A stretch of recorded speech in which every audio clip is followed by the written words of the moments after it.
کی فراہمی کے لیے آپ PFFB آڈیو ورلڈ سے رابطہ کر سکتے ہیں۔ آڈیو ورلڈ کے پاس 5ویں جماعت سے لے کر MA تک کے آرٹس کے مضامین کی ریکارڈنگز دستیاب ہیں۔ یہ آڈیو کتب فری رجسٹرڈ میل کے ذریعے آپ کے گھر پہنچائی جا سکتی ہیں۔ شکریہ۔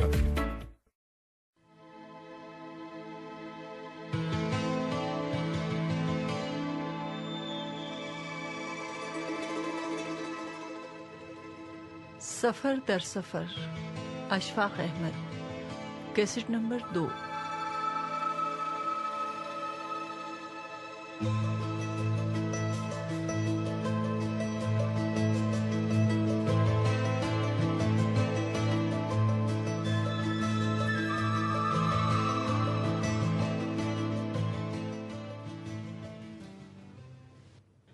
خبر خوبصورت معلوم ہوتی ہے۔ مفتی چونکہ ان باتوں میں شریک نہیں ہوا تھا، اس لیے ہم سے آگے نکل گیا تھا۔ اب وہ ہمارا لیڈر تھا اور ہم قطار کی صورت میں اس کے پیچھے چل رہے تھے۔ راستے میں عمر نے ہم سب کو روک کر کہا، یارو مفتی کو مناؤ، وہ نہ جائے، وہ ہارٹ کا مریض ہے اور اس کو 2 مرتبہ اٹیک ہو چکا ہے۔ مسعود کہہ رہا تھا، جب اس کی دوائیاں ساتھ ہیں تو پھر زیادہ فکر کرنا مناسب نہیں۔ آزمی نے کہا، لیڈر اپنی کٹ اچھی طرح سے دیکھ لو کہ اس میں مفتی کی دوائیاں ہیں بھی یا نہیں۔ ہم نے پتھروں کی مینڈ پر کٹ کھول کر دیکھی، اس میں مفتی کی 3 شیشیاں موجود تھیں اور مریض ہمارے خدشات کی پرواہ کیے بغیر بڑے آرام سے چڑھائی چڑھ رہا تھا۔ جھیل سیف الملوک کو جانے والا رستہ بڑا پتھریلا ہے، اس میں ہر قدم پر ٹھوکر لگتی ہے اور ہر قدم اونچا نیچا پڑتا ہے۔ ہم نے اپنا سفر شروع تو کر دیا تھا، لیکن اس کے ختم ہونے کے بارے میں یقین سے کچھ نہ کہہ سکتے تھے۔ جوں ہم 1 فٹ 1 گز اوپر کو اٹھ رہے تھے، دھوپ تیز ہو رہی تھی اور ہوا کمزور، چہرے پر اور گردن پر سوئیاں چبھنے لگی تھیں اور سانس کھینچنے میں دقت ہونے لگی تھی۔ قصبے سے کوئی 1 میل دور نکل آنے کے بعد ہم نے پہلا پڑاؤ ایک جھگی کی اوٹ میں کیا جہاں تھوڑا سا سایہ تھا۔ سب نے آزمی کے فولڈنگ گلاس سے کوہل کا ٹھنڈا پانی پیا اور ٹانگیں لمبی کر کے ایک دوسرے کے قریب بیٹھ گئے۔ مفتی نے کہا، کمبل پوش سے کسی نے سوال کیا تھا کہ حضور آپ کے نزدیک کفر اور اسلام میں کچھ فرق ہے یا نہیں، تو آپ نے کہا تھا، بھائی کچھ بھی نہیں، دونوں شانیں سرکاری ہیں۔ اندھیرے اجالے کا سا حال ہے، سردی میں دھوپ بھلی معلوم ہوتی ہے، گرمی میں چھاؤں، دن کو روشنی اچھی لگتی ہے، رات کو اندھیرا۔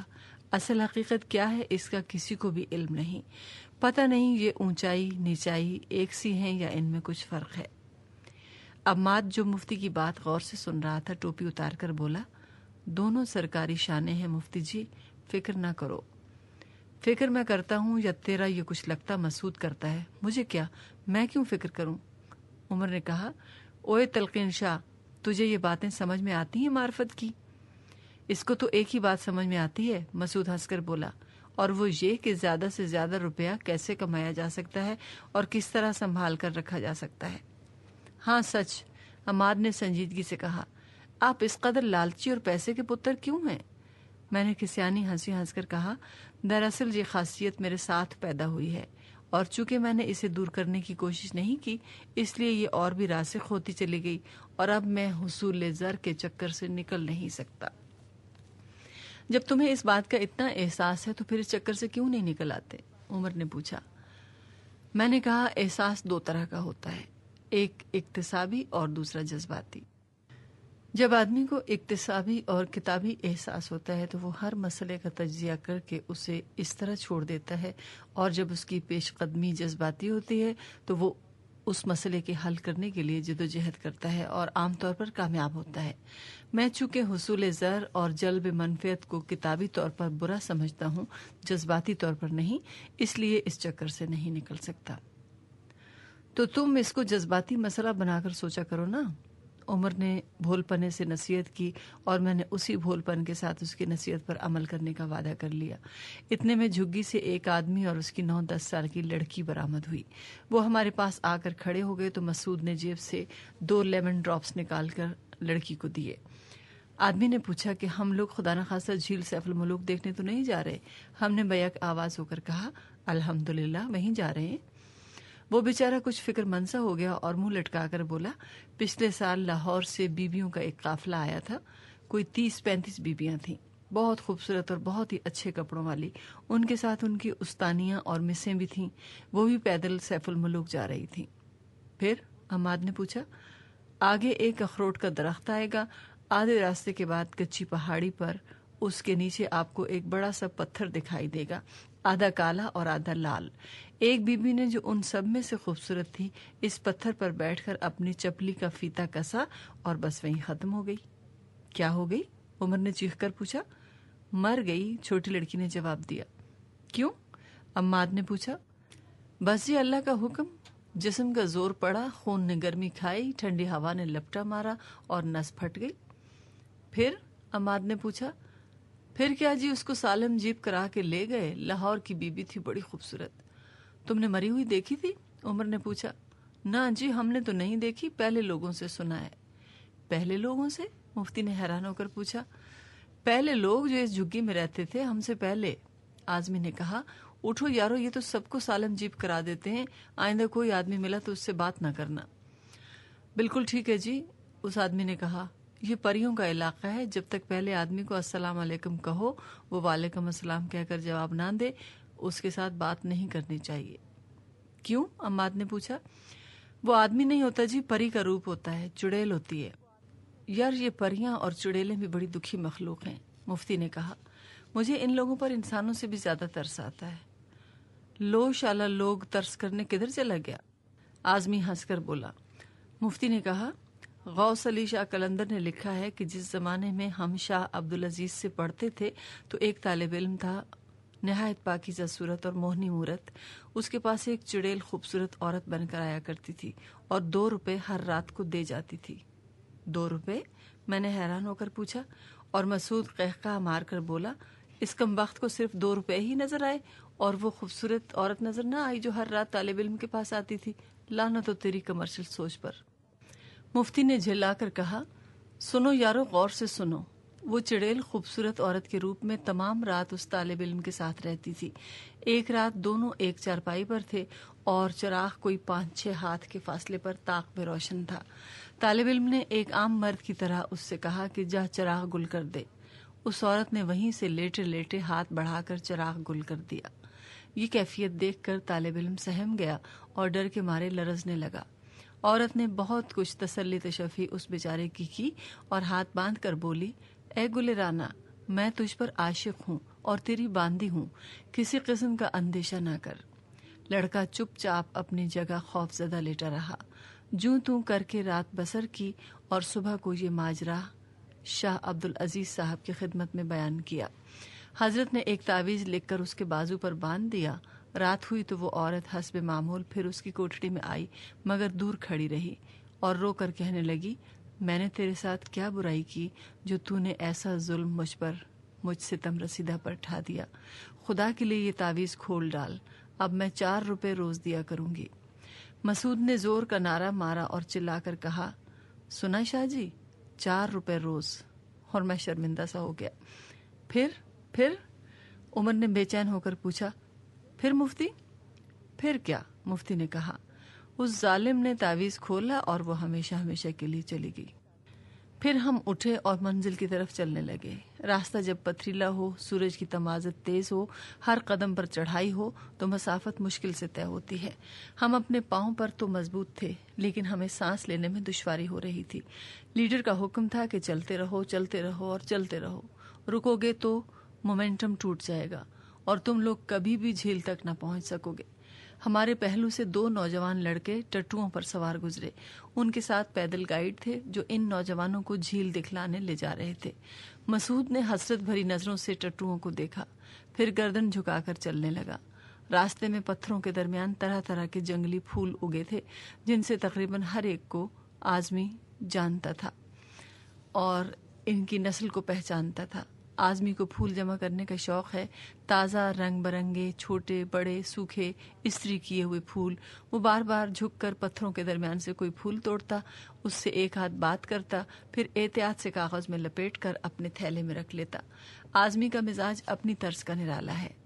اسے قدرت نے لفظوں سے کھیلنا، ان کی صورت بدلنا، ان کے معنی الٹانا کچھ اسی طرح سے سکھایا ہے کہ اس کے سارے دوست اس کی اس خوبی کو خرابی سمجھنے لگے ہیں اور اس سے میٹھا میٹھا حسد رکھتے ہیں۔ وہ میری آپ کی طرح سے ایک چھوٹا انسان ہے اور چھوٹی چھوٹی بے شمار کمزوریوں کا مجموعہ ہے۔ ہماری طرح اس کا بھی ایک ہی منتہا مقصود ہے، نوکری کرنا، بال بچوں کو پالنا، اگلی ترقی پر نگاہ رکھنا اور آخر میں ریٹائر ہو کر فوت ہو جانا۔ اس ساری نارمل اور صحت مند زندگی کے درمیان اسے ایک ہی مزمن مرض لاحق ہے اور وہ ہے پھولوں سے محبت کرنا۔ میں نے اعظمی کو پھولوں سے محبت کرتے زیادہ قریب سے نہیں دیکھا، لیکن مجھے یقین ہے وہ ان سے کافی پیار کرتا ہوگا۔ پھولوں سے محبت کرنے والے لوگ، کیا مرد کیا عورتیں، عام طور پر معمولی شکل و صورت کے ہوتے ہیں۔ وہ پھولوں کی خوشبو سے یا ان کی رنگت سے یا اس کی گھڑت سے پیار نہیں کرتے، ان کے ہونے سے پیار کرتے ہیں۔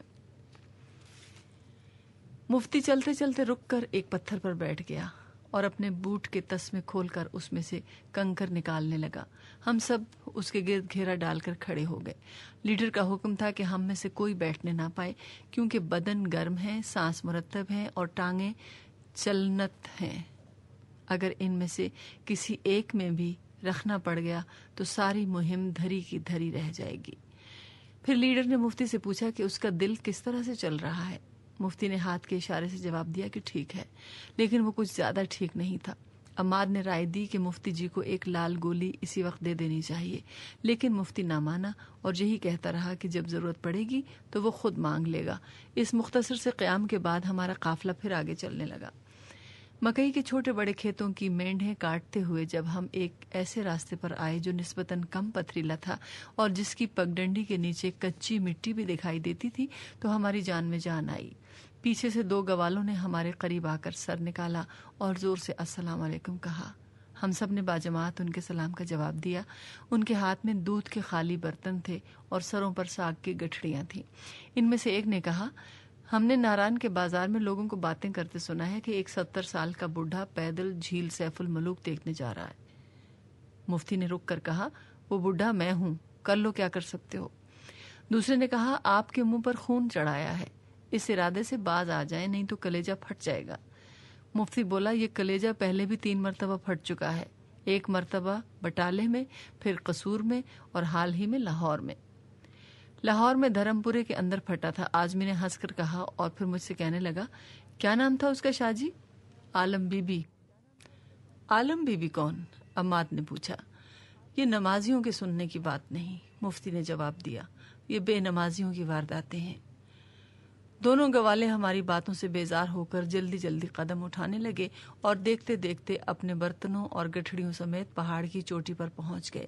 اب اخروٹ کا وہ درخت قریب آ رہا تھا جہاں لاہور کی ایک خوبصورت طالبہ نے دم توڑا تھا اور اس کی لاش سالم جیپ میں گھر واپس گئی تھی۔ ہم سب چور نگاہوں سے اخروٹ کے اس تناور درخت کو دیکھ رہے تھے جس کے نیچے خانہ بدوشوں کا ایک چھوٹا سا کنبہ بیٹھا تھا اور ان کے پہلو میں سیاہ رنگ کا ایک کتا بڑے زور سے بھونک رہا تھا۔ سامنے سے کچھ لوگ کدالیں اور پھاوڑے لے کر آ رہے تھے۔ ان کے ساتھ سلک کی قمیص پہنے ایک موٹا سا میٹ بھی تھا۔ یہ مزدوروں کی پہلی بیٹ تھی جو راستے کا گلیشیئر کاٹ کر آ رہی تھی۔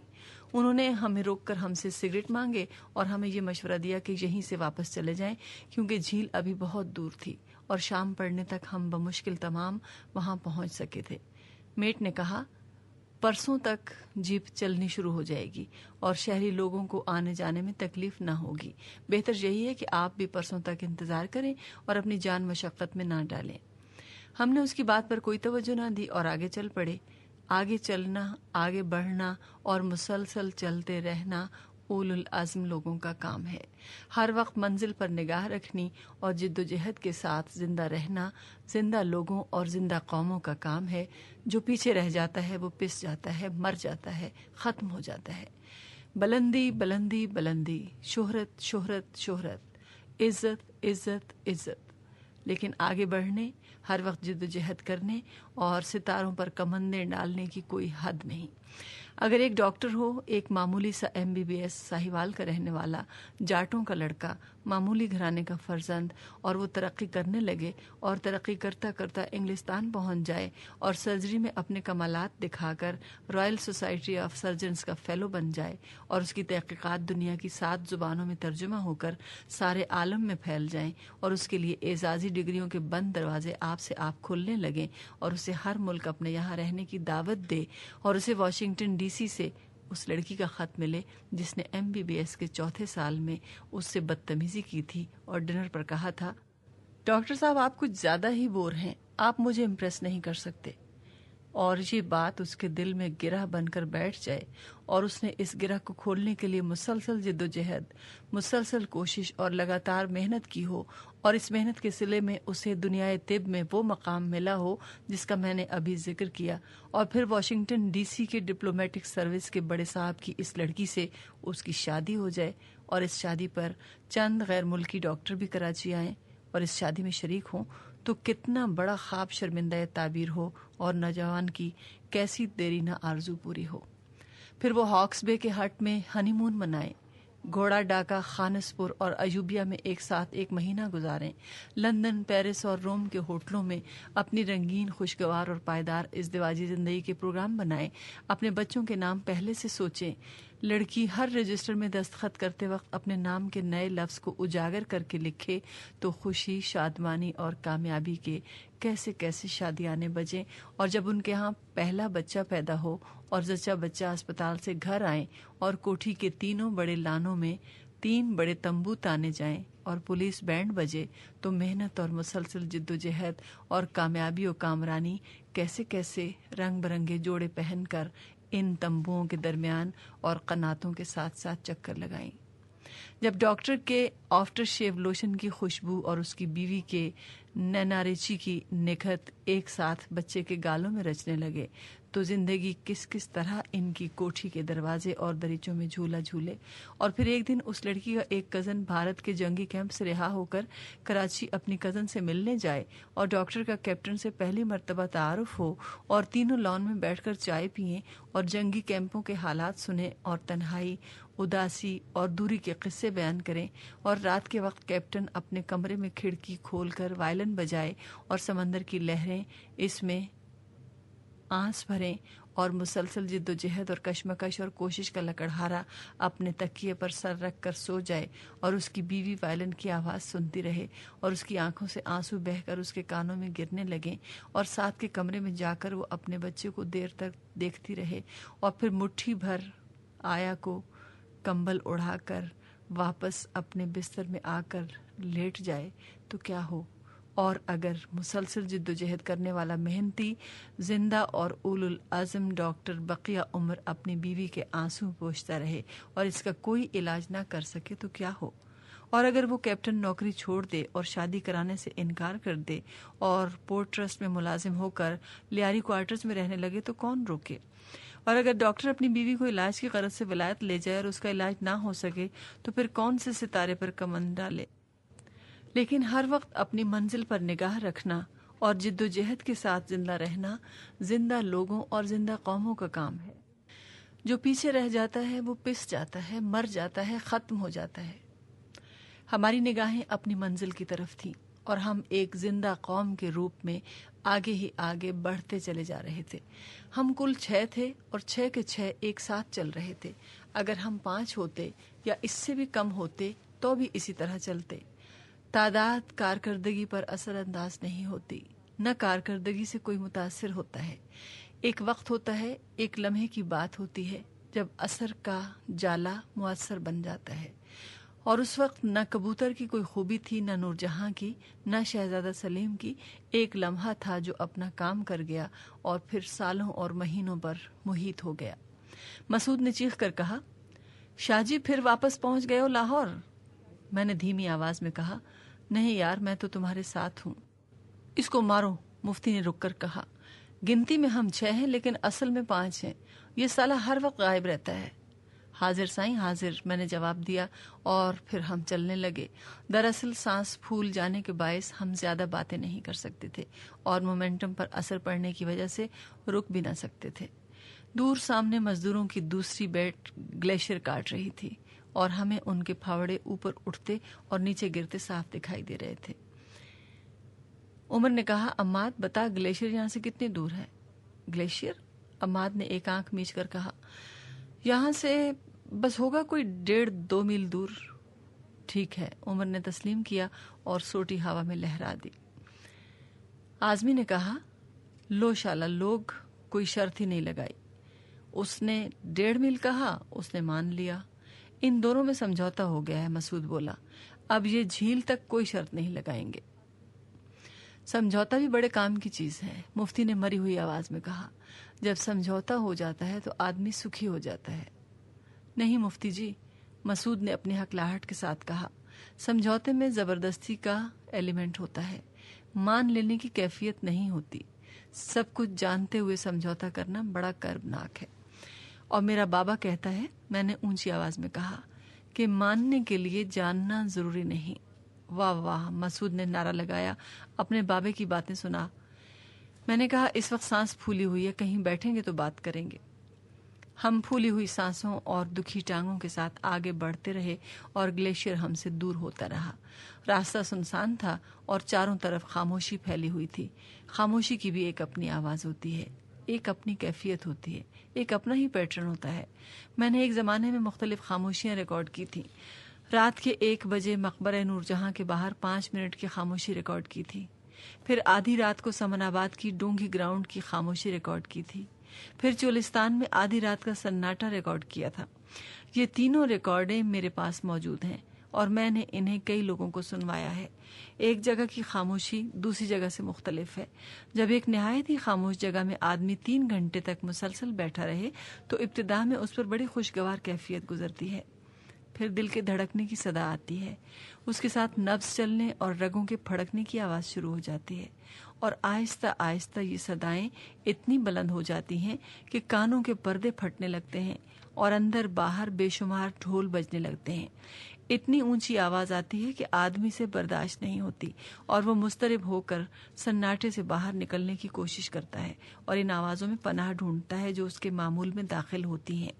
سناٹا اور خاموشی بڑا عذاب ہے اور یوگی لوگ بڑی مشکل سے ان پر قابو پاتے ہیں۔ ہمارے دائیں ہاتھ اونچے اونچے پہاڑ تھے اور ان پر چھدرے چھدرے درخت اگے تھے، کہیں کہیں اکا دکا جھونپڑے بھی تھے، کبھی کبھار ان کے پاس چرتی ہوئی بکریاں بھی نظر آ جاتی تھی، لیکن اس ویرانے میں سوائے ہم 6 کے اور کوئی آدمی نظر نہ آتا تھا۔ چڑھائی چڑھتے ہوئے اتنی لمبی مسافت طے کرتے ہوئے ہم سب کی شکلیں مختلف ہو گئی تھیں اور کانوں کے نیچے جبڑوں کے پاس جلد کھچ گئی تھی، اوپر کی جھریاں نیچے کی جھریوں سے آ ملی تھیں اور آنکھیں چھوٹی ہو گئی تھیں۔ مسلسل ہانپنے اور مستقل زور لگاتے رہنے کی وجہ سے ہمارے پھیپھڑے، دل، جگر اور انتڑیوں کا کچھ حصہ جسموں سے باہر آ گیا تھا اور ہماری کمروں اور پیٹوں کے ارد گرد لٹک گیا تھا۔ جب ہم چلتے تھے تو باہر لٹکے ہوئے دل، جگر، پھیپھڑے اور انتڑیاں ہمارے وجود سے ٹکرا رہی تھیں اور ان پر راستے کی دھول جم رہی تھی۔ جب ہم گلیشیئر کے قریب پہنچے تو مزدور برف کی ڈھیلوں پر بیٹھے سگریٹ پی رہے تھے اور گپے لڑا رہے تھے۔ ہم اپنی اپنی چھڑیوں کی نوکیں برف میں گاڑتے گلیشیئر سے گزرنے لگے۔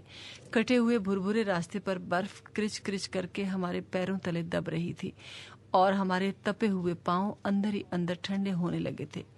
یہ ٹھنڈک بڑی خوش آئند تھی، بھیگے ہوئے بالوں سے آنے والی ٹھنڈی ہوا کی طرح۔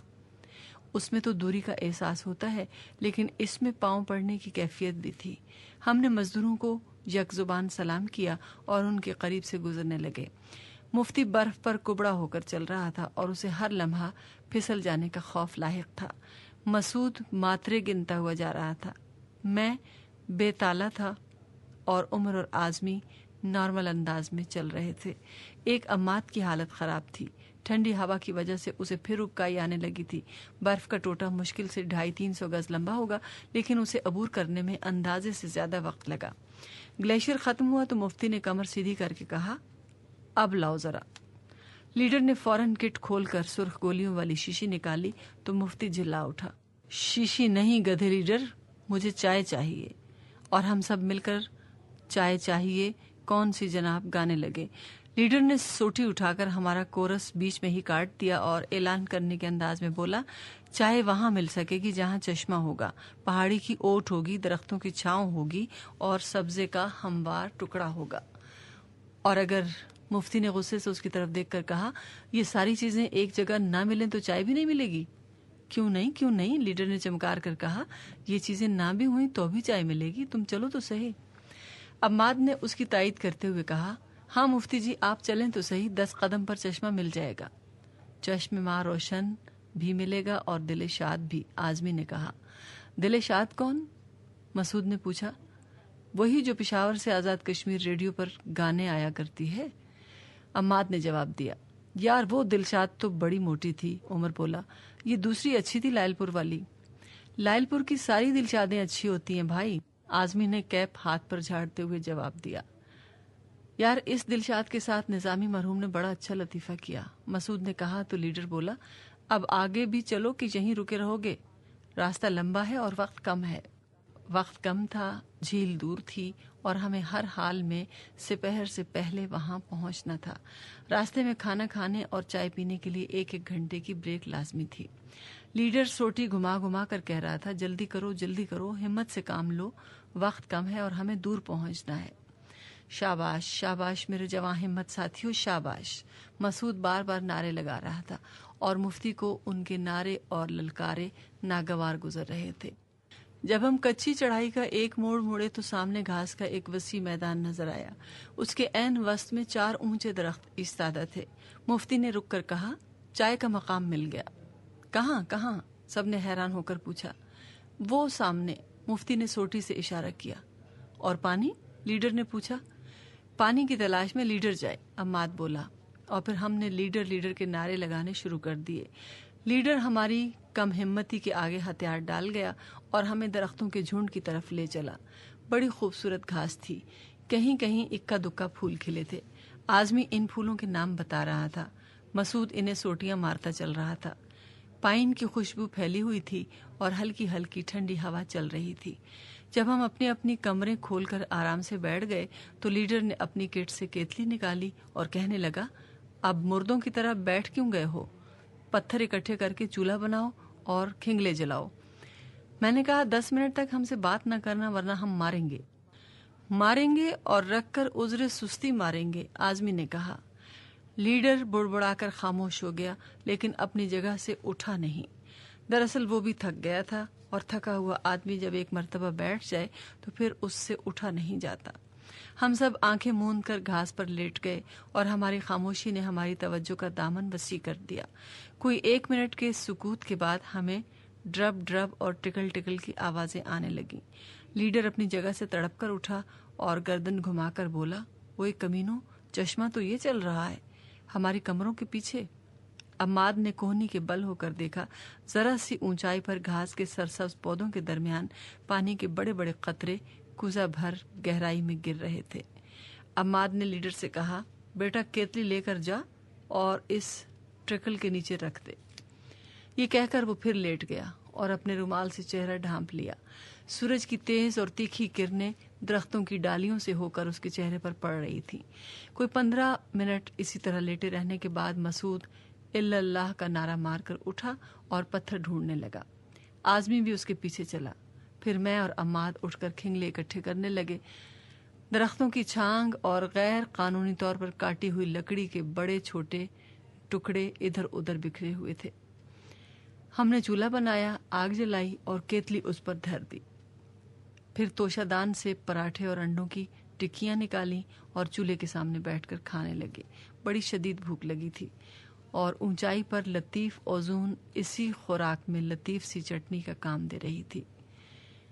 جب ہم کھانا کھا چکے اور کیتلی میں مکس چائے بن چکی تو لیڈر نے ہر ایک کی پیالی لبالب بھرتے ہوئے کہا، اوئے مردو، کوئی بات کرو، اب تو کھانا بھی کھا لیا ہے۔ ضرور، مسعود نے اپنی آخری برقی گرم چائے کے گھونٹ سے آگے دھکیلتے ہوئے کہا، شاہ جی سے اس کے بابے کی باتیں سنتے ہیں۔ بابا بوبا کوئی نہیں یار، عمر نے کہا، اس سے اٹلی کی لڑکیوں کی باتیں سنتے ہیں۔ اور دفع کر یار، اٹلی کو گولی مار، عماد نے کہا، 100 مرتبہ دیکھا ہے ہم نے اٹلی۔ یہ بتاؤ شاہ جی کہ آپ نے چین میں کیا دیکھا اور ان کو ہم سے کیسے مختلف پایا؟ واہ واہ، مفتی نے کہا۔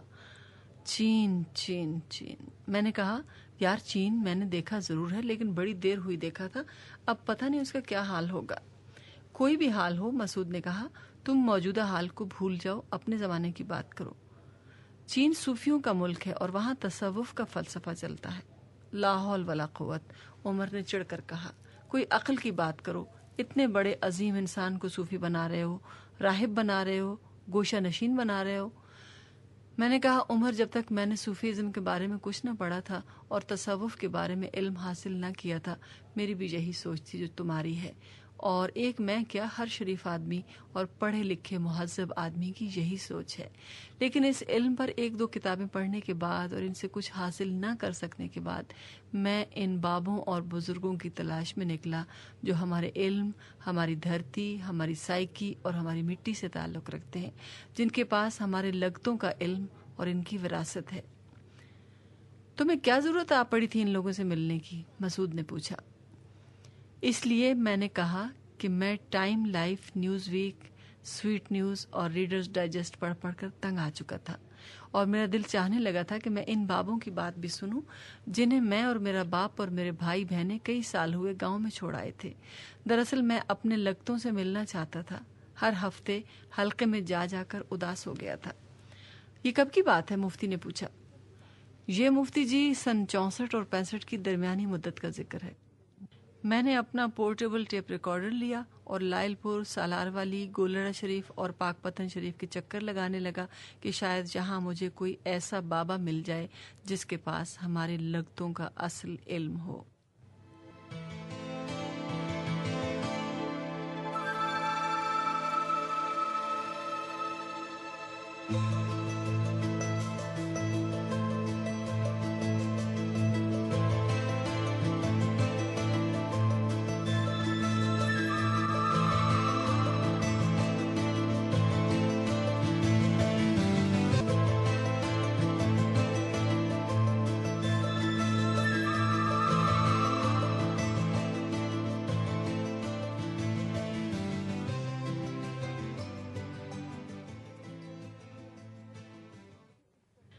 چنانچہ اس سفر وسیلہ ظفر کے دوران مجھے چند اصلی بابوں سے ملنے کا اتفاق ہوا جو اکتسابی علم نہ رکھتے تھے، پنجابی کے سوا اور کوئی زبان نہ جانتے تھے، تبحر علمی سے نہ آشنا تھے، شخصیت کے اعتبار سے بڑے سادہ اور لہجے اور اظہار کے بڑے نرم تھے۔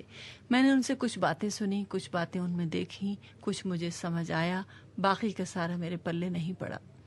لاہور میں جب میں نے ایک بابا سے کہا کہ میں صوفی ہونا چاہتا ہوں تو انہوں نے پوچھا کس لیے؟ میں نے کہا اس لیے کہ یہ مجھے پسند ہے۔ آپ نے کہا مشکل کام ہے، سوچ لو۔ میں نے عرض کیا اب مشکل نہیں رہا کیونکہ اس کی پرائمری اور مڈل پاس کر چکا ہوں۔ پاس انفاس نفی اثبات کا ورد کر لیتا ہوں، اس میں ذات کے محل کی بھی پریکٹس ہے۔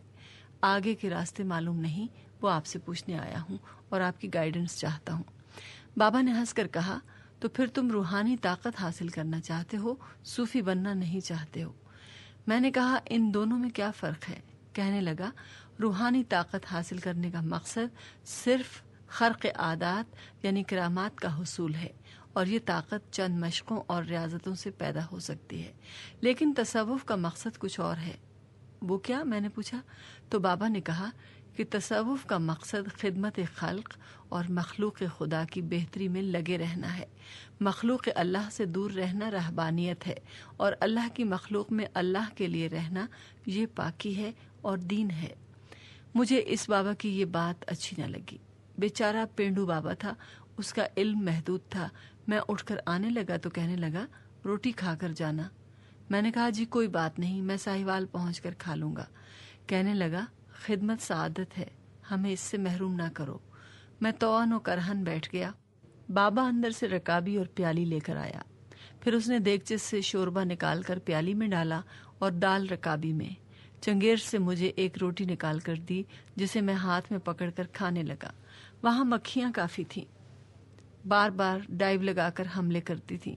بابا میرے سامنے بیٹھ کر مکھیاں اڑانے کے لیے کندوری ہلانے لگا اور میں روٹی کھاتا رہا۔ اتنے میں مغرب کی اذان ہوئی۔ کونے میں اس کے مریدوں اور چیلوں نے تھوڑی سی جگہ لیپ پوت کر کے ایک مسجد بنا رکھی تھی۔ وہاں 10-12 آدمیوں کی جماعت کھڑی ہو گئی. مجھے یہ دیکھ کر بڑی ندامت ہوئی کہ میں روٹی کھا رہا ہوں اور پیر مکھیاں جھل رہا ہے. میں نے کہا بابا جی آپ نماز پڑھیں. کہنے لگے آپ کھائیں. میں نے کہا جی مجھے بڑی شرمندگی ہو رہی ہے، آپ جا کر نماز پڑھیں. مسکرا کر بولے کوئی بات نہیں، آپ کھانا کھائیں. تھوڑی دیر بعد میں نے پھر کہا جناب عالی انہوں نے نیت بھی باندھ لی ہے، آپ نماز ادا کر لیں، قضا ہو جائے گی. بابا ہنس کر بولا نماز کی قضا ہے بیٹا، خدمت کی کوئی قضا نہیں، آپ آرام سے روٹی کھائیں. میں اس جیسے 3 بابوں سے 3 مختلف جگہوں میں ملا اور ہر جگہ سے مجھے مایوسی ہوئی. نہ کسی نے کوئی ورد بتایا، نہ وظیفہ سکھایا، نہ اس میں اعظم کی ترکیب بتائی. بس یہی حکم دیا کہ خلق خدا کی خدمت کرو، ان کے درمیان رہو، تصوف کی منزلیں خود بخود طے ہوتی چلی جائیں گی. میں نے اس علم کو بیکار اور بوگس جان کر پھر ٹائم، نیوز ویک اور سوویت نیوز کا مطالعہ شروع کر دیا. کوئی 1 سال بعد مجھے چین جانے کا اتفاق ہوا اور 1 ہفتے کے قیام کے بعد مجھ پر یہ عقدہ کھلا کہ چین کے سب لوگ صوفی ہیں اور ماؤ زیتونگ ایک بڑا پیر ہے. کو ان کا رخ دنیا کا ہے اور وہ رفعت انسانی کے لیے کوشش کر رہے ہیں، لیکن ان کا طریقہ کار اور انداز حصول اور مدارج طے کرنے کا قرینہ سارے کا سارا صوفیہ جیسا ہے. صوفیہ کہتے ہیں ماننے کے لیے جاننا ضروری نہیں، جو فرمان کو سن لیتا ہے وہ گناہ سے پاک ہو جاتا ہے، کیونکہ جو سن لیتا ہے اس پر کرنے کا مقام آ جاتا ہے. پہلے سننا ہے، اس کے بعد کرنا اور اس کے بعد جاننا. سارا چین اس تصور کی لپیٹ میں لپٹا ہوا ہے. پہلے ساری مخلوق ماؤ کے فرمان کو سنتی ہے، پھر اس پر بلا حیل و حجت عمل شروع کر دیتی ہے، اور جب عمل اپنے آخری مراحل میں داخل ہو جاتا ہے تو لوگوں پر خود بخود کھلنے لگتا ہے کہ فرمان کی روح اور اس کا فلسفہ کیا تھا. ان میں گیان اور علم اور جانکاری پیدا ہو جاتی ہے. میں نے جو پاؤچی سے پوچھا یار تمہارے ملک کے لوگ ماؤ کی بات اس طرح کیوں مانتے ہیں اور اس پر بلا حیل و حجت کیوں عمل کرتے ہیں، اور یہاں ڈسکشن اور سفٹنگ اور تھریشنگ کا کیوں رواج نہیں؟ تو اس نے ہنس کر کہا سفٹنگ تھریشنگ منافقوں اور ریاکاروں کے فلسفے ہیں. جب مان ہی لیا تو پھر وقت ضائع کرنے سے فائدہ. جب باپ کو مان لیا تو والدہ کے پاس جا کر تمام تفصیلات کی تحقیق کرنے سے فائدہ. مجھے یاد آیا کہ لاہور کے ایک بابے نے مجھ سے کہا تھا بات اس وقت تک نہیں مانی جاتی جب تک بات والے کو نہ مانا جائے. چین اور چین کے لوگوں کا سب سے بڑا فلسفہ امنا و صدقنا ہے. جو بات بڑا پیر کہے گا وہی حق ہوگی، اس کے بعد جو خلیفہ کہے گا وہی درست ہوگی، اسی پر عمل ہوگا. توڑ پھوڑ کیپٹلسٹوں کی اور کمیونسٹوں کی عطا ہے. چین میں نہ لوگوں کے اندر توڑ پھوڑ کا عمل جاری ہے نہ باہر، نہ وہاں تنقیدی مجلسیں آراستہ ہوتی ہیں، نہ گفتگو بازوں کی پالیاں جمتی ہیں، نہ حلقے ہیں نہ گلیڈ. لوگ ہیں اور آپس کا میل جول ہے اور خوشیاں اور سنگتیں ہیں اور گانا بجانا، چہچہانا اور ہنسنا ہے. میں نے چوپاؤچی سے بڑا کہا کہ اور نہیں تو کم از کم پیکنگ میں ایک اعلیٰ درجے کے حلقے ارباب ذوق قسم کی مجلسی بنا لو، جہاں لوگ آ سکیں، ایک دوسرے سے آزادانہ طور پر معاملات ڈسکس کر سکیں، ایک دوسرے کو اپنے علم کی چمچی سے ناک پکڑوا کر دوا پلا سکیں. لیکن اس کمبخت نے میری بات نہ مانی اور مجھے شک ہوا کہ وہ پاک چین دوستی کمزور کرنے کے لیے سب درشن میں لگا ہوا ہے. اور اس نے کہا ہمارے فلسفے کی یہ بنیاد ہے کہ جو جس چیز کا علم نہیں رکھتا وہ اس کے بارے میں کچھ نہیں کہتا.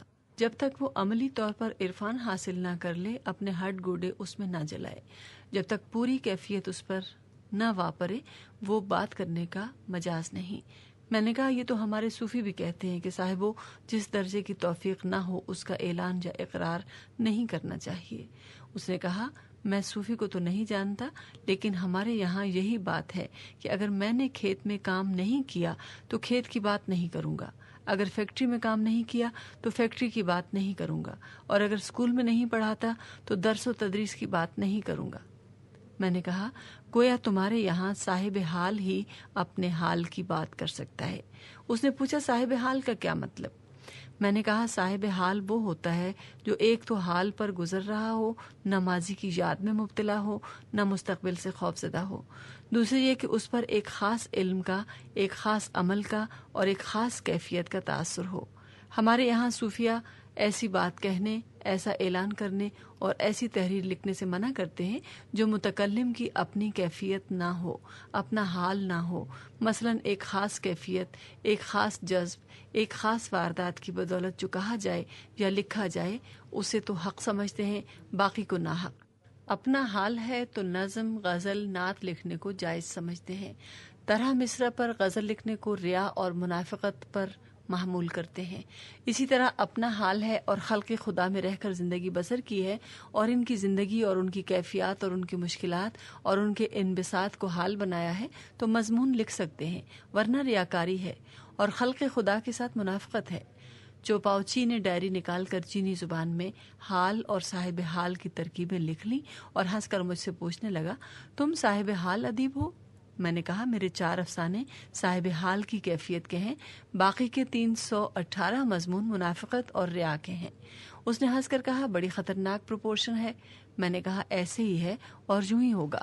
پھر اس نے پوچھا یہ باتیں جو تم نے ابھی بتائیں کسی کتاب میں ہیں جو میں واپس جا کر کراچی جا کر خرید سکوں؟ میں نے کہا ایسی تو کتاب نہیں۔ تو پھر تم نے کہاں سے سنی؟ اس نے پوچھا۔ میں نے کہا ان بابوں سے جو ہمارا پرانا علم رکھتے ہیں۔ اس نے خوش ہو کر کہا تو گویا تمہارے یہاں بھی یہ سسٹم ہے فیڈ بیک کا، تم لوگوں سے ملتے ہو اور ان سے سیکھتے ہو۔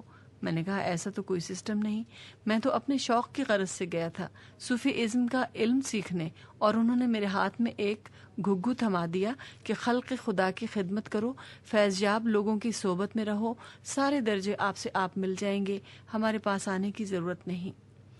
واہ، چوپاؤچی نے سر ہلا کر کہا، خوب لوگ ہیں تمہارے ملک کے، اصل، سچے، سٹرلنگ گولڈ۔ میں نے کہا میں نے ان سے ملنا ترک کر دیا ہے، بیچارے اور ان پڑھ سے لوگ ہیں، لباس میں بھی مجھ سے مختلف، تعلیم میں بھی مجھ سے مختلف اور سوچ میں بھی مختلف، ان کی تو بولی بھی میری بولی سے مختلف ہے۔ کہتے ہیں اگر خدا کو راضی کرنا ہے تو اس کے محبوب کو خوش کرو، اور خدا کا محبوب وہ انسان سمجھتے ہیں جسے اس نے بنایا، پھر اپنی روح اس میں پھونکی، پھر اس کے لیے عزازیل کو ابلیس بنا کر ذلیل و خوار کیا۔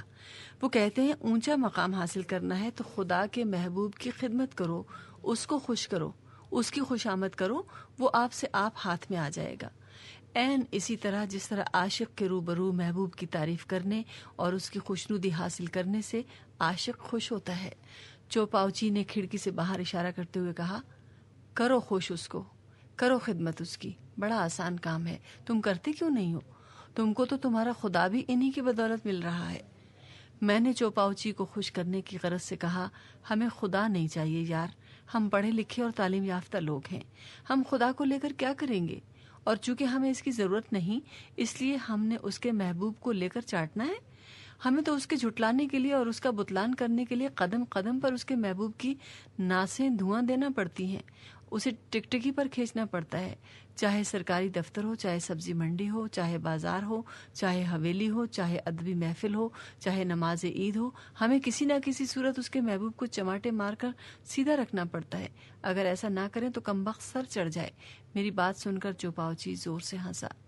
عمر نے نعرہ مار کر کہا، ختم کر اپنی رام کہانی، بکواسی کہیں کا، نہ تصوف سے واقف نہ مارکسزم سے یاویاں مارے جا رہا ہے دیسی بابوں کی طرح۔ اوئے سائنس اور ٹیکنالوجی کی دنیا میں دیسی اور پینڈو علموں کا کیا فائدہ؟ شاباش، آزمی نے کہا، دیسی علم سے تو دیسی کڑک ہی پیدا ہوگی، نسبندی کا علم تو نہیں آ سکے گا۔ تو بھی نہ بک، لیڈر نے جھڑک کر کہا، ہر بات میں حجت ہی سوچتی ہے، سیدھی طرح سے بول بھی نہیں سکتا۔ ہم نے اپنی اپنی کٹیں اٹھائیں، ان میں طے شدہ اصول کے مطابق پیالیاں، چائے کا ڈبہ، چینی اور خشک دودھ کے ڈبے، کیتلی اور پین ڈالے اور پھر آگے کی طرف چلنے لگے۔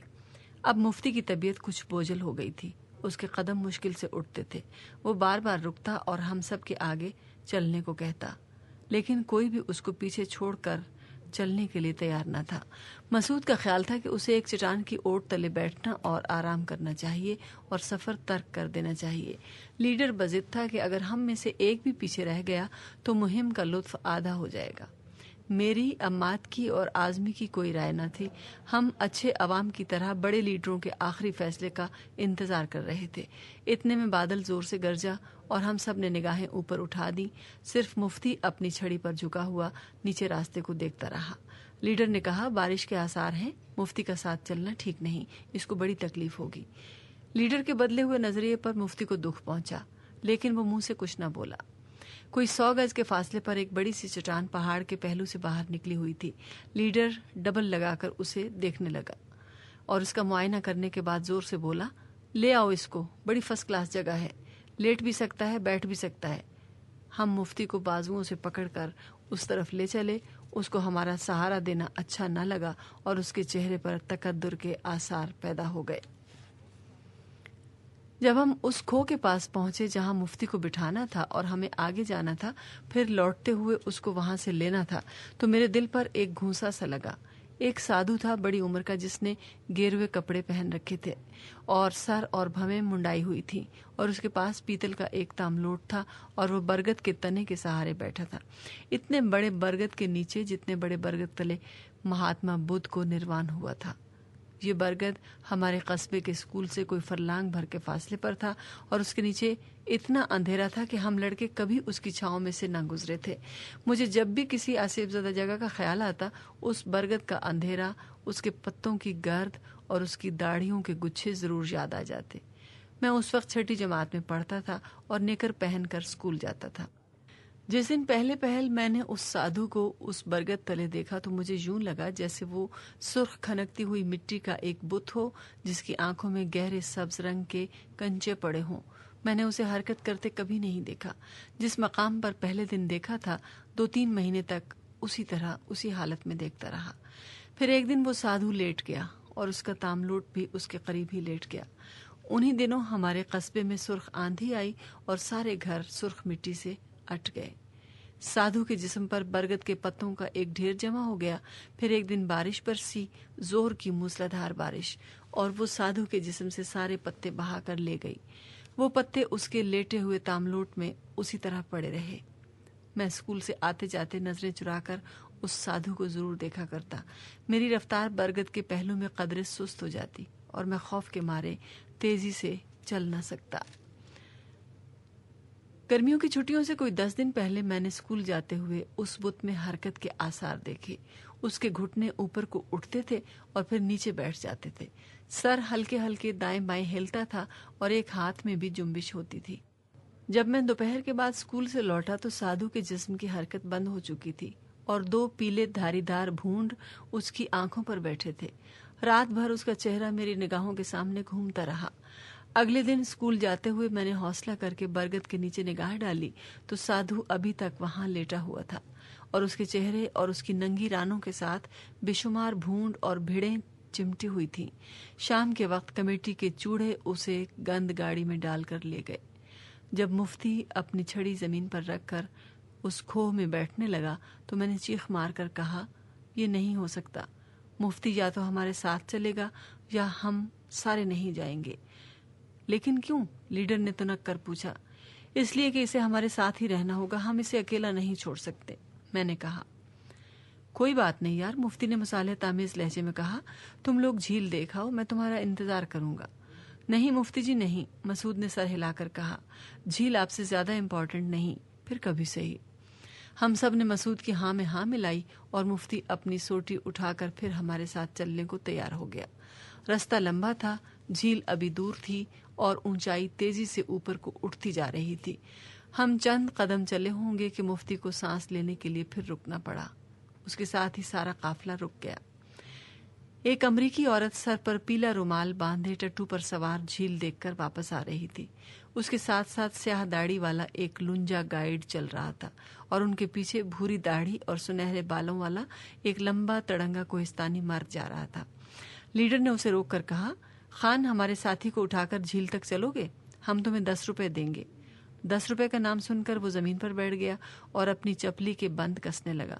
پھر اٹھ کر بولا، کون دوست ہے تمہارا؟ یہ مسعود نے سوٹی سے مفتی کی طرف اشارہ کیا اور مفتی نفی میں سر ہلا کر بولا، نہیں یار، میں اس کی پیٹھ پر نہیں چڑھوں گا، میں چلوں گا۔ کیوں نہیں چڑھو گے؟ آزمی نے حیرانی سے پوچھا۔ یہ انسان کی بے حرمتی ہے، مفتی بولا اور آگے چلنے لگا۔ اوے ٹھہر، لیڈر کڑکا آیا کہیں سے بڑا ترقی پسند، روز تمہارا کیا خیال ہے ہم آدمیوں کی پیٹھوں پر نہیں چڑھتے؟ چڑھتے ہیں، مفتی نے رک کر کہا، لیکن اس طرح سے نہیں، چالاکی سے چڑھتے ہیں، محبت سے چڑھتے ہیں، ہوشیاری سے چڑھتے ہیں۔ تو اب بھی ہوشیاری کے زور پر چڑھ جا، مسعود ہنس کر بولا، اور پھر ہم سب ہنسنے لگے۔ کوہستانی کو ہماری ہنسی بڑی بے معنی سی دکھائی دی اور وہ باری باری ہم سب کا منہ تکنے لگا۔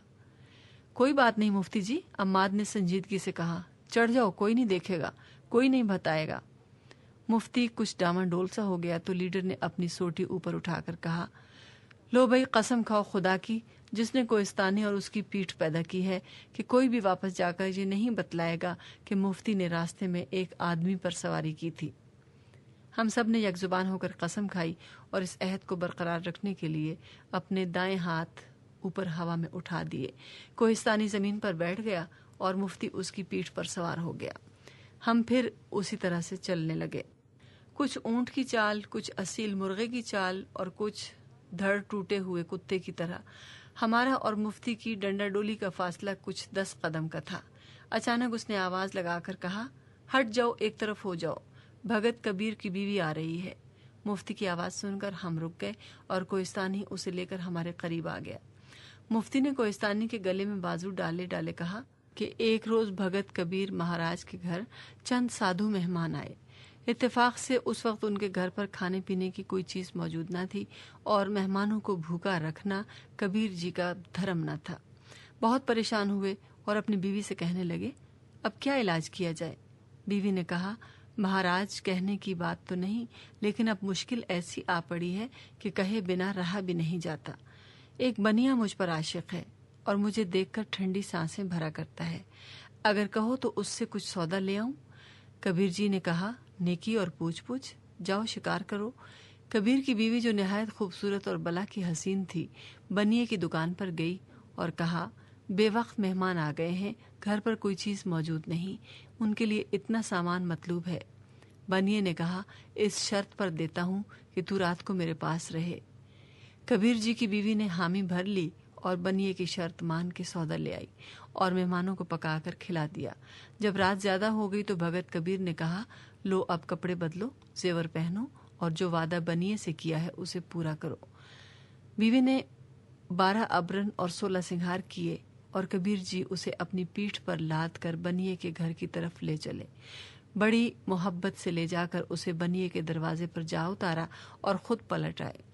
بنیا اپنی محبوبہ کو دیکھ کر خوشی سے پھولا نہ سمایا اور اس کی نگاہیں سر سے پاؤں تک نثار ہونے لگیں۔ چونکہ بارش ہو رہی تھی اور ساری گلیاں کیچڑ سے بھری تھیں، اس لیے اپنے محبوبہ کے پاؤں دیکھتے ہی حیران ہو کر بولا، تمہاری جوتیاں کیوں صاف ہیں؟ ذرا کیچڑ نہیں لگی۔ کبیر مجھے اپنی پیٹھ پر لاد کر یہاں لایا ہے۔ یہ بات سنتے ہی بنیے کی حالت بدل گئی، قصور معاف کرایا اور کہا، تو میری ماں ہے۔ آٹے دال کا بھاؤ سب بھول گیا اور رام نام کا جاپ کرتا ہر دوار کی طرف نکل گیا۔ آزمین نے سنجیدگی سے کہا، ویسے مفتی شکل و صورت سے اس وقت تو بھی ہماری ماں ہی لگتا ہے، بتا ہم کدھر کو نکل جائیں؟ ہم سارے دوست آہستہ آہستہ مفتی کی ڈنڈا ڈولی کے آگے چلے جا رہے تھے اور ہم میں سے ایک ایسا بھی تھا جس نے 16 سال ایک لڑکی کے ساتھ بے پناہ محبت کی تھی اور اپنی اور اپنے گھر والوں کی ساری زندگی اس محبت کی دہلیز پر قربان کر دی تھی۔ ابتدا میں جب ان دونوں کی نگاہیں آپس میں ملیں تو لڑکی گرم شال کی بکل مار کر سویٹر بننے لگی اور ہمارا دوست شام کے وقت چوبارے کی کھڑکی میں کھڑا ہو کر اس چاند کا نظارہ کرنے لگا جو شہر پر چمکتا تھا اور جس پر اس لڑکی کی نگاہیں بھی مرکوز ہو سکتی تھیں۔ اپنے گھر کے غسل خانے میں وہ پانی کے نل کو تھام کر گھنٹوں کھڑا رہتا کہ شاید شہر کے دوسرے کونے پر منہ ہاتھ دھونے کے لیے اس نے بھی نل کھولا ہو اور زمین کے اندر ہی اندر جستی پائپوں کے ذریعے اس کے ہاتھ کا لمس یہاں تک پہنچ گیا ہو۔ اس کی نوٹ بک میں شہر کے ان تانگوں کے نمبر تھے جس میں اس نے اس مقصد سے سواری کی تھی کہ شاید ان میں کبھی فرزانہ بیٹھی ہوگی۔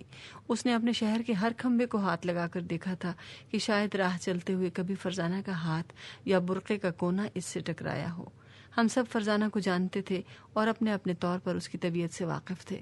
اس نے کبھی کوئی ایسی حرکت نہ کی تھی جس سے یہ ظاہر ہو سکے کہ وہ ہمارے دوست کو چاہتی ہے یا اس پر اسی طرح سے مرتی ہے جیسے ٹکڑے ٹکڑے ہو کر وہ مر رہا تھا۔ فرزانہ تو اپنے جسم کے خام مواد سے ریشم کے کیڑے کی طرح ایک تار سا نکال رہی تھی اور اس میں لپٹتی چلی جا رہی تھی۔ اس کو خدا کے چاند یا کمیٹی کے نلکے یا بجلی کے کھمبے کا کوئی سہارا نہیں تھا۔ اس کے اس طرح لپٹے جانے کی کیفیت نے ہمارے دوست کو عجیب طرح کے واہموں میں گرفتار کر دیا تھا۔ خود ہم بھی کسی حتمی نتیجے پر نہ پہنچ سکے تھے کہ فرزانہ کو اس سے محبت ہے یا نہیں۔ پھر ان دونوں کے درمیان خط و کتابت شروع ہو گئی۔ دونوں طرف سے محبت کے اقرار ہونے لگے، وعدے وعید ہونے لگے، ہجر اور بے قراری کی داستانیں بیان ہونے لگیں، اور دونوں کے درمیان کسک کی جگہ تڑپنے لے لی، لیکن دونوں کی بنیادی خصوصیت میں کوئی فرق نہ آیا۔ مہینوں پر مہینے اور برسوں پر برس گزرتے رہے، اور ان کے درمیان آنکھیں کھولنے اور بند کرنے کا سلسلہ 16 سال پر محیط ہو گیا۔ اس اثناء میں ہم سب نے اپنے دوست کو مختلف قسم کے مجرب نسخے عطا کیے، اپنے اپنے تجربات سے نوازا اور اس کو جسمانی محبت کی طرف شدت سے اکسایا، لیکن اس کا انجن ایسا جام ہوا تھا کہ اس طرف گیئر ہی نہ بدلتا تھا۔ اس نے کئی مرتبہ کوشش کی، کئی اسکیمیں بنائیں، ہم نے بھی مواقع فراہم کیے، لیکن وہ پپوٹوں کے بست و کشاد سے آگے نہ بڑھ سکا۔ ہمارا خیال ہے اس لڑکی کی چند برگزیدہ سہیلیوں نے بھی اس کو ایسے ہی مشورے دیے ہوں گے، جبھی تو وہ ہمارے دوست کی پیش قدمیوں کے آگے استقبالی بن گئی۔ پھر ان دونوں کی ملاقات ہو گئی، ملاقی شدن ہیر با رانجھا در باغ، اور وہ دونوں موت کے کنارے جا کھڑے ہوئے۔ ہمارا دوست موت کی پرچھائی بن گیا، اور اس پر دنیا کی ہر نعمت کے دروازے بند ہو گئے۔ آہستہ آہستہ زندگی پر اس کی گرفت ڈھیلی ہونے لگی، اور وہ ایک ڈھنڈار ویرانے میں تبدیل ہو گیا۔ ہمارا نسخہ الٹ ثابت ہوا۔ دراصل وہ اس مٹی سے نہیں بنا تھا جس سے عام لوگ بنتے ہیں، اچھے، شریف، خوش وضع، خوش اتوار لوگ۔ وہ ایسے گارے سے بنا تھا جو مسجد کے پرنالے سے بہہ کر زمین پر جمع ہو جاتا ہے، اور جس میں مسلوں کے تنکے اور صفوں کے دھاگے شامل ہوتے ہیں۔ ایسی مٹی سے بننے والے لوگ نہ نمازی ہوتے ہیں، نہ دنیا دار، نہ سوختنی، نہ فروختنی، کھنگر سے ہوتے ہیں۔ کوئی انہیں ٹھوکر بھی نہیں مارتا۔ ٹھوکریں کھانے والے لوگوں کی انا بڑی مضبوط ہوتی ہے، ان میں زندگی کے ساتھ ٹھٹھا مذاق کرنے کی صلاحیت پیدا ہو جاتی ہے۔ سازگار ماحول میں رہنے والوں کی انا بڑی رنگین ہوتی ہے، ان میں ریشم کی سی لچک پیدا ہو جاتی ہے، اور ان کے وجود میں بھنورے کی خصوصیات پیدا ہو جاتی ہیں۔ ہمارا دوست آئینے کی کرچیوں سے بنا تھا، وہ کرچیاں جو مسالے کی چوڑی سے چپکی ہوتی ہیں، دباؤ پڑنے پر اکھڑتی بھی رہتی ہیں، لیکن دھندلانے تک ایک ہی کلائی سے وابستہ ہو کر اس کا عکس دیکھتی رہتی ہیں۔ اس ملاقی شدن سے ہمارا دوست اور گمبھیر اور غمناک اور خاموش ہو گیا، جیسے لمبی اور ٹھنڈی سانس بھرنے سے بے شمار اور چھوٹی چھوٹی آہیں سینے میں سمپولیوں کی طرح کلبلانے لگتی ہیں، جیسے نکسیر میں ناک صاف کرنے سے خون اور تیزی سے بہنے لگتا ہے۔ لیڈر زور سے چیخا، اوے اشفاق، تو پھر پیچھے رہ گیا؟ میں نے نگاہیں اوپر اٹھا کر دیکھا تو میرے ساتھی ایک اونچی صدا کی حد تک مجھ سے دور ہو چکے تھے۔ حماد چھڑی کا سہارا لے کر کبڑا سا ہوا ہولے ہولے ہنس رہا تھا، اور اس کی ہنسی میں شرارت تھی۔ میں اس کے قریب پہنچا تو اس نے میرے کندھے پر ہاتھ رکھ دیا اور سنجیدگی سے بولا، شاہ جی، سچ سچ بتانا اس وقت کیا سوچ رہے تھے؟ میں نے کہا، میں علم طبقات الارض کی بابت سوچ رہا تھا۔ اس نے چلنے کا اشارہ کر کے پوچھا، پھر کس نتیجے پر پہنچے؟ میں نے کہا، میں ذہن کی تہوں میں کچھ زیادہ نیچے نہیں پہنچا تھا کہ لیڈر نے آواز دے دی۔ ابھی اور نیچے جانے کا ارادہ تھا؟ اس نے ہنس کر پوچھا۔ میں نے کہا، ابھی تھوڑا سا نیچے اور جا سکتا تھا، لیکن جہاں تک پہنچے۔ عماد نے کہا، وہاں کیا دیکھا؟ وہاں؟ میں نے سر جھکا کر کہا، وہاں کمیٹی کے پائپوں کا ایک جال بچھا تھا، کچھ کمزور ہو گئے تھے، کچھ کھنگرا گئے تھے، چند ایک میں سے پانی سم رہا تھا، لیکن ہر نالی کے اندر سے سسکیوں کی آواز آ رہی تھی۔ اس نے میرے کندھے پر ہاتھ مار کر کہا، اس جھرنے کو دیکھو شاہ جی، کیا گیت گاتا ہوا جا رہا ہے۔ یہ گلیشیئر کا پانی ہے، اس میں گیت ہوتے ہیں، سسکیاں نہیں۔ میں نے کہا، اپنے اپنے کان ہیں عماد، کسی کو گیت سنائی دیں گے، کسی کو کراہیں۔ آزمی نے پلٹ کر کہا، لو سالے، دونوں پیچھے رہ گئے۔ مفتی کی سواری ان کے ساتھ ساتھ جا رہی تھی، اور اس نے کوہستانی کے ماتھے پر اپنے ہاتھوں کی کنگھی ڈالی ہوئی تھی۔ ماتھے کا اور ہاتھ کا بڑا پرانا رشتہ ہے۔ کچھ ہاتھ ماتھے تک سلام کرنے کی غرض سے جاتے ہیں، کچھ لٹکی ہوئی زلف اٹھانے کے لیے، کچھ ہاتھ ماتھا پکڑ کر بیٹھ جاتے ہیں، کچھ ہاتھ ماتھا پیچھے دبانے اور ہونٹ اوپر اٹھانے کی غرض سے بڑھتے ہیں، کچھ ہاتھ دور دیکھنے کے لیے ماتھے کا سائبان بنتے ہیں اور کچھ پریشانی کے عالم میں جبیں پیمائی کرنے لگتے ہیں. پھر کچھ ہاتھ ایسے بھی ہوتے ہیں جو مریض کے ماتھے سے لگتے ہی اس کی بیماری سلب کر لیتے ہیں. وہ آنکھیں کھول کر اپنے پر جھکے ہوئے چہرے کو دیکھتا ہے اور سارے میں روشنی پھیل جاتی ہے. الفاظ اظہار کا بڑا سہارا ہیں، لیکن ہم ان کے بغیر بھی گفتگو کرتے ہیں. بدن کی بولی بڑی مؤثر بولی ہے اور انسان اس کا مطلب خوب سمجھتا ہے. ہر حرکت، ہر جنبش، ہر لچک اپنے اندر ایک معنی رکھتی ہے.